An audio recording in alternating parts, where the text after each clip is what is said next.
With us now is former Secretary of State Condoleezza Rice, who has just been named a CBS News contributor. Secretary Rice, good morning. Good morning. And welcome. Thank you. Great to be with you. And perfect timing, since you served 2 terms with President George W. Bush, and foreign policy may become another big factor, certainly for President Obama in his second term. What do you think about on a day like today, an inauguration, since you've been part of them? Well, the first thing that strikes me on a day like today is what a wonderful celebration this is of our democracy, the peaceful transfer of power. Of course, President Obama is being affirmed again, but we look at our institutions. You see the Supreme Court Justice swear in the president. It's a wonderful thing, and it's something that when you've traveled around the world, not every country can take this moment for granted. When the will of the people is confirmed and affirmed the way we're going to see today. The president's speaking to the world. He's speaking to the United States. He's speaking to the people here in Washington. He's also speaking to Republicans. What does he need to say to Republicans? Well, on inaugural day, it is really the high point for any presidency, I think, because after that we start to get back to our regular criticism, and we did this wrong and that wrong. And so I would hope the president would use the opportunity to say, I've won the election, but this is now for all Americans to move forward together.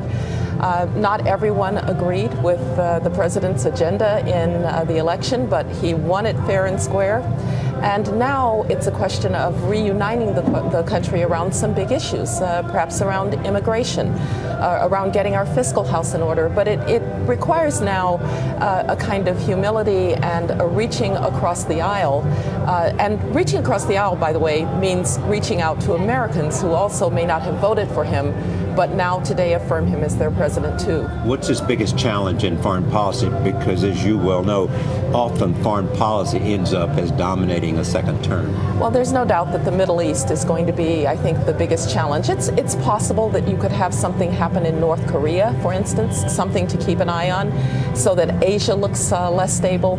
But when you look at the events that you've just talked about, you see that the Middle East, the malignancy of Al-Qaeda is spreading into other parts of the world, doing it with a vehemence that perhaps a few years ago we might have hoped we were not going to see again. And so the Middle East trying to hopefully find a way to make the Arab Spring, about which we were all so hopeful just a little while ago, start to bear fruits for democracy and tolerance, trying to do something about Al-Qaeda and its spread into North Africa, and perhaps even returning to the issue of the Palestinian problem and something with the Israelis and Palestinians. And always Iran. And always Iran, as a shadow over the chaos in the Middle East. Iran's revolutionary zeal and its tendency to make trouble. We should note, of course, we're hearing this music in the background because the celebration has begun already out here on the mall, with many people here for the president's inauguration. I remember covering President Bush, who you worked for, and his second inaugural was pushing a reset button in some ways around the world. Do you think there's something that President Obama needs to do in this second inaugural address? Well, every second inaugural is to deal with the consequences of what you did in the first. And certainly, I think in the Middle East, the sense that perhaps the United States is not as active, is not as central in the unfolding events in the Middle East, there needs to be a strong statement about that. Some concerns among our allies that the pivot toward Asia means a pivot away from Europe and the Middle East. That needs to be addressed. And finally, to the American people, that we have to stay engaged. We don't have an option to leave the stage. Yes, perhaps we're a bit weary. Yes, we have our own problems.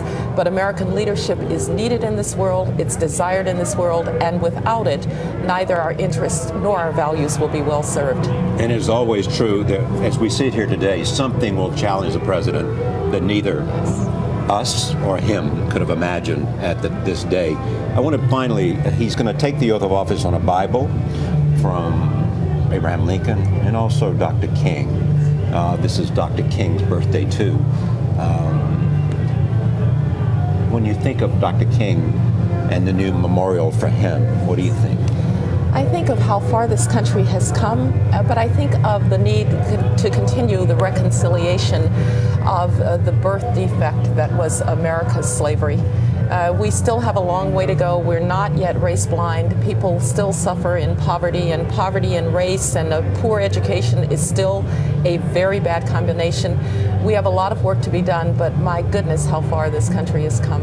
Secretary Rice, thank you, and we're so glad you're here. Thank you. Thank you.